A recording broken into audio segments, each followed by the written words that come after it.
Hey, it is, you know what, this may be the last news of the year. I don't know what's going to happen. Next week's Christmas, and might take the day off, might take the week off, might take the next 2 weeks off. I don't know what's going to happen here yet. Things are probably going to slow down a little bit, but the good news, well, it's December 18th, and welcome to the weekly update. Boy, I should have thought about this more. Maybe this should be a yearly update. Maybe I'll do something on New Year's Eve. We'll figure that out, other than watch football. Let's see, we had some interesting things going on this week. I guess maybe on the first front, fingers a little bit improved. I got something yesterday. Something happened here that many people, well, if you're old enough, you would remember these, but if you're under 50, you probably never had one. And that is, one of my good friends happens to be a surgeon and occasional student. And I called him yesterday and said, hey, I need a little medical look at I need an opinion. It's been like 11 days since I had stitches put in my fingers. One finger, this one. And he said, no problem. I'll come over at noon and take a look at it and take them out. So he showed up in his surgical scrubs, got out of his car, took out a few tools that he even left here. I don't remember what happened to him now. Nice little tweezers and scissors, and took most of them out. One of them has to stay for a little while longer. But anyway, and then I had to play this week at a Catholic service. Had to play some really quiet songs, stuff like what did I play?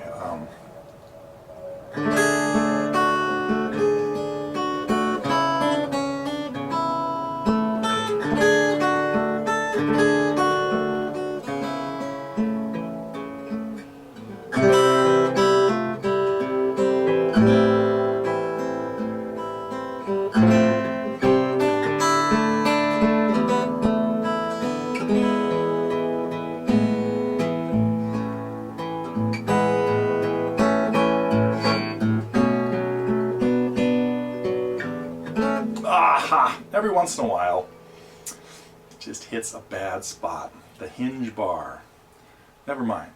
But you probably recognize that. Speaking of recognizing songs, the mystery tune I played last week, what was it?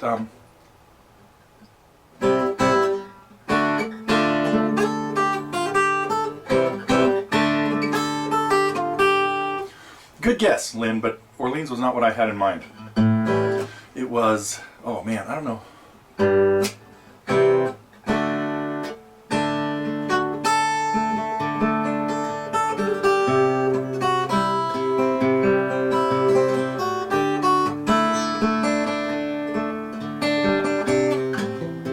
This is their big hit.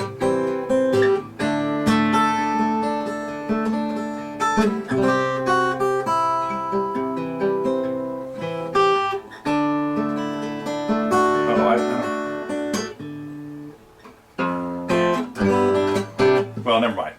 That was probably butchered enough to where it's going to sound like it could have been the Ides of March. Does everybody remember their second hit? They had a powerful singer. It was not as big a hit as their first hit, but I'm sure people remember. Why did the Ides of March pop into my head? No telling.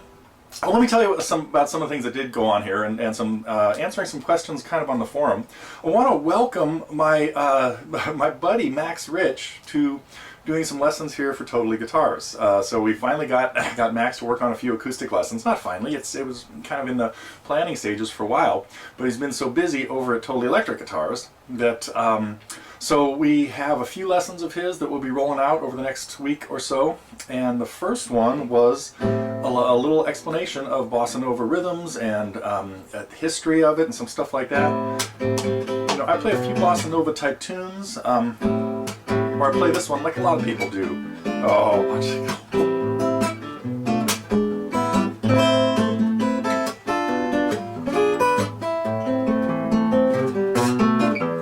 So there's a bit of a Bossa Nova feel to that. We of course hear it in this.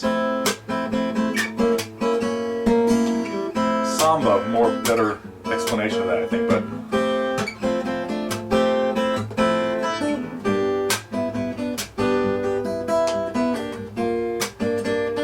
oh man, this is not gonna, why do I start this?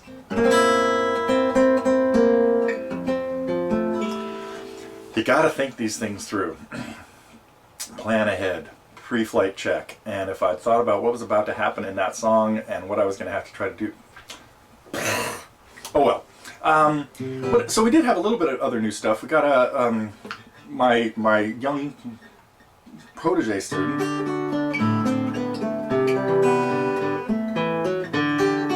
working on Renbourn's John Renbourn's Lady Nothing's Toye Puffe.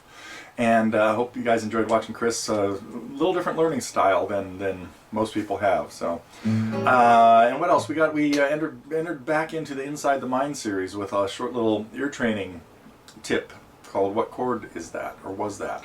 So I hope you got a chance to check that out. Let's see. I want to welcome back a couple people that we haven't seen in a while. Mark, very cool to see your Jerry Garcia tune, and it sounded great. It was. Joy to watch and listen to. So, welcome back. And Anton, who disappeared again for a little while. You know, you know, things change in people's lives, but kind of cool to read about your new guitar, Anton. And so, let's see. What I have two other things I'm going to talk about. I guess. Yeah, that's it. Last week, Scott asked about a slow-mo playthrough, and I will try to get to that But there also is a really cool product that does exactly that from the same people that bring us Song Surgeon. They have Video Surgeon that you can slow things down with. It might not work on target lessons. Okay, disregard all that. It probably won't work unless I have in the playthrough. There's probably a playthrough that is at YouTube.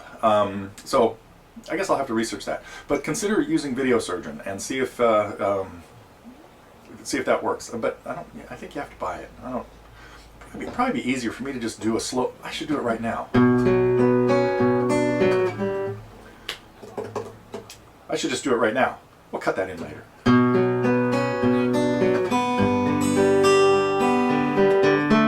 You don't need it for this part. You might need it for this part.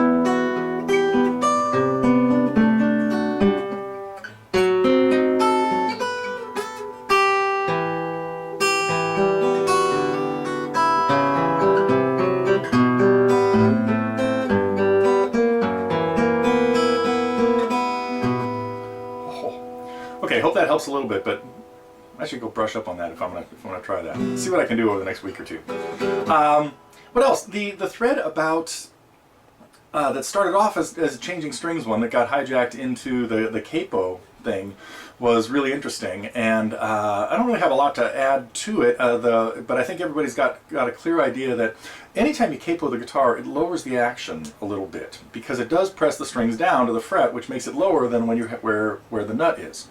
So it always makes it a little bit easier to play. James Taylor plays with the capo at the third or fourth a lot, and it also up there, capo is, it's sort of handy. Yeah, it's right here in plain sight. Matter of fact, when I played this tune at the service the other day, I did it at the third fret because I wanted a little bit more delicate sound.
So, third fret changes the tone of the guitar significantly.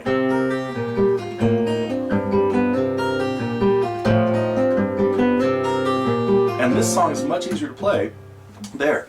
A speculation on Yesterday, though, is I don't think Paul wrote that on the piano. I think he wrote it on the guitar, and it was just, and just decided he wanted to sing it a little bit lower. It was easier to control. And when you hear the live, there's a live version from, I believe it was Candlestick Park. Oh, and there's one in the Beatles anthology, I think, that shows him playing it. I'm not sure if any of this is, this might only be on imports that I have, but they didn't bother having an acoustic guitar tuned down on stage, and so when he played Yesterday live, he did it in G, and it was a stretch. Now he has a great voice, and he could get up there and hit it, but I'm pretty sure that the reason he did it in F was just to have a little bit more control and not have to scream, you know, at the top of his lungs to hit some of those notes. So, and I'm pretty sure now, if he ever does it now, he might even have the guitar tuned lower than that. He might take it down to a step and a half or even two, and still, you know, finger it in G. There have to be live versions, current live versions of him playing it. Somebody check that out for me.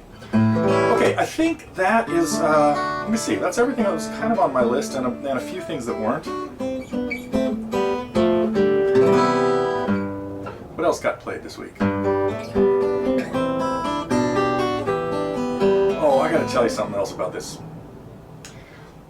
This was too weird. So this service I played at was actually for a good friend of mine and student, and it was, I'll spare you the details, but he was, this was at a Catholic church, and he really wanted, he had two specific things that he wanted played there. One of them was Linus and Lucy, and so so that became the exit song as the priest and everybody, you know, kind of signed off. I slowly went into that, and just it brought smiles to everybody's face, because this was such an important thing to John. And but the other thing that he wanted was a Rush tune, Free Will. He wanted it blasting through the speakers. He wanted like the real version. He wanted, you know, and when I met the priest just before the service started, I said, you know, he asked about me playing Free Will, and the priest, of all things, turns the program around that I hadn't looked at the back yet, and he's got like lyrics to it and a picture of him and his family, and then the priest says, Father Rick says that he was at the last Rush concert when they were here in Northern California. I don't know, maybe in October, maybe in the summer. I can't remember now, but it was just a weird little disconnect. And so as the priest was walking away, I started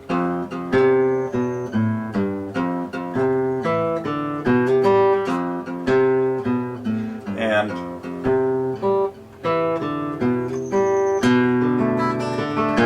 trying to make it kind of mellow, and I mean, so I didn't even play it quite that beaty, but the next part of it,